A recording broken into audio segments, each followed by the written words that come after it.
Good evening and thank you for joining us. Carly, we're looking at that sports headline there, and it's like, I guess, with college finishes earlier, so they start their provincials sooner too. So I guess we've seen the college people already do their provincials, and now it's time for the high schoolers. Yeah, that's right. And Holy Rosary, who's made this trip before, this is now their third go at this opportunity, and they're building off some momentum. So hopefully they can carry that through and get the job done this year. Fantastic. Well, we wish them the best of luck. And Gerard, just continuing on with what's been a really great week, I guess, really in terms of the weather. Yep, it's really warming up and so on. We just had some overcast conditions to deal with today, and I think we've gone through pretty well, all right? So let's see what we're dealing with right about now, how it's been. Overcast conditions persisting. We're at -1. That was our high temperature today at about 3 o'clock. We got to that point. 83% humidity. The wind's out of the northeast at the moment at about 24 kilometers an hour, and that wind chill at -7. Let's compare across the region to the Lakeland. They're also at -1. The Battleford's at +1, and as well, those overcast conditions augur for some precipitation later on. We'll talk about that in our second look at the cast.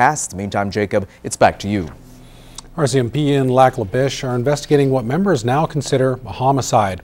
Yesterday's autopsy results confirmed 28-year-old Jason Ward of Lac-La-Biche passed away last Sunday as a result of a stabbing. RCMP and EMS responded on March 13th to a rural residence and found Ward with what appeared to be stab wounds and 4 other people at the home. Ward was transported to hospitals in Lac-La-Biche and Edmonton, but died later that day.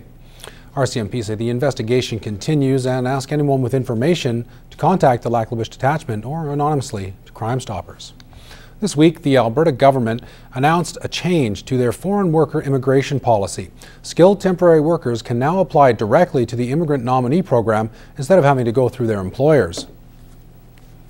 Alberta's Minister of Employment believes a perfect storm is coming. Boomers are retiring, Canada's natural growth rate is close to zero, our economy is forecast to grow, and finally we have a tremendous appetite for services.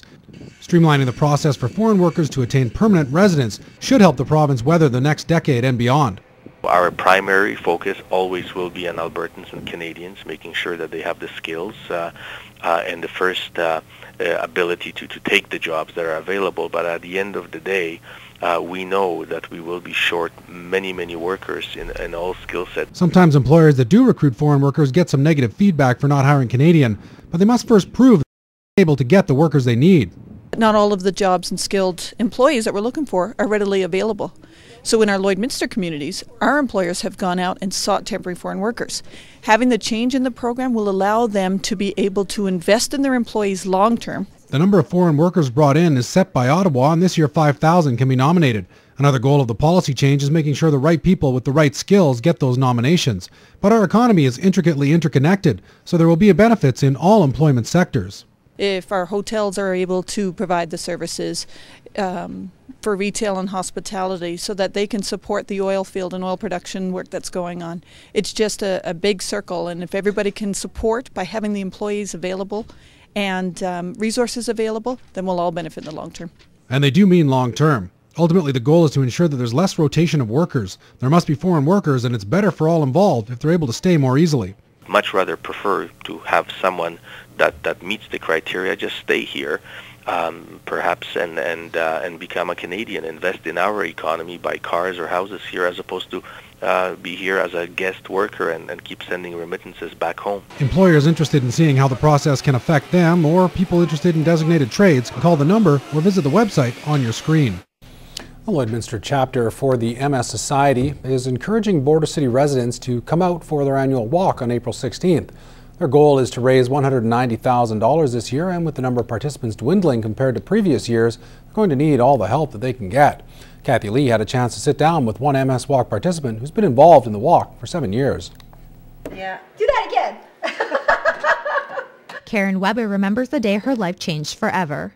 I was getting a numb feeling in my foot and in my toes, and it took probably 3 or 4 MRIs before they realized that it was MS. Weber has found the positive side to her circumstance and is grateful to be able to still contribute to society. I thought this is something that I can overcome. I can work and still keep a job and still have a lot of life ahead of me. And with other members to help support the MS Walk to raise money for programming and aid equipment for those with the disease. Lloydminster has such a high population per capita of people who are affected by MS, and we want to make sure that we can provide to them, health advice, swimming, any kind of exercise program for them. Registered participants this year are just over half of numbers from last year, but Nikki Walker-Dufault is optimistic. We have some good news because in the last 2 days we've had a real turnaround.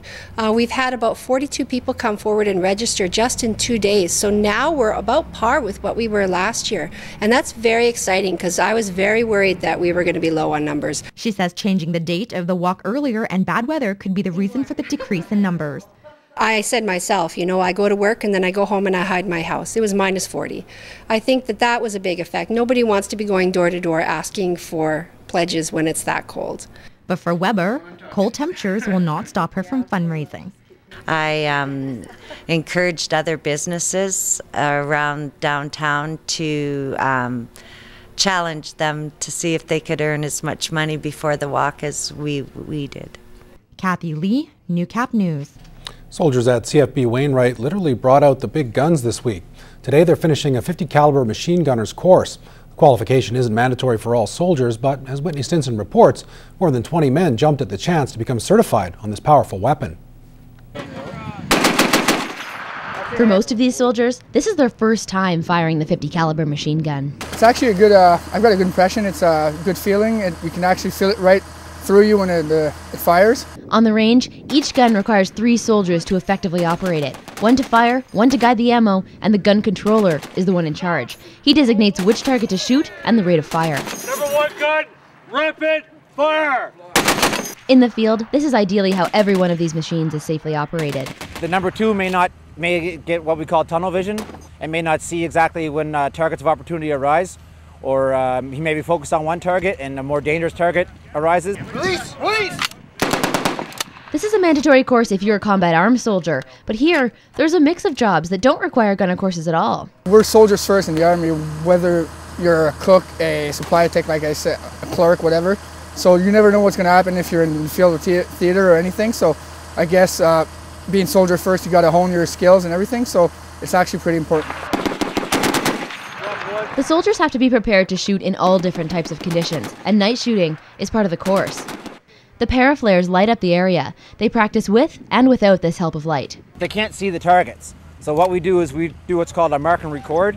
And on our traversing bar on the back of the tripod, you can see it.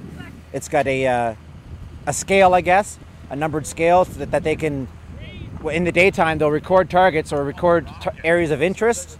So that in the nighttime, all they have to do is see the traversing bar and put the same information that they recorded in the daytime on the traversing bar at night, and they'll be on target. The flashes of red here are called tracer bullets. They fire 1 every 5 rounds to make sure they're on course. The soldiers say this scene can feel like a Star Wars movie and make anyone regain their youth. I feel like a kid. Actually, I turn back into my infant, like if I was a 5-year-old kid and I was just having fun. About 1,500 rounds later, these soldiers can walk away with the qualification of being a .50 caliber machine gunner. Whitney Stinson, Newcap News. Well, eat well, live well. Most adults know this, but getting kids to form the right habits when it comes to food is the mandate of one local school program. We'll have that story and more coming up after the break.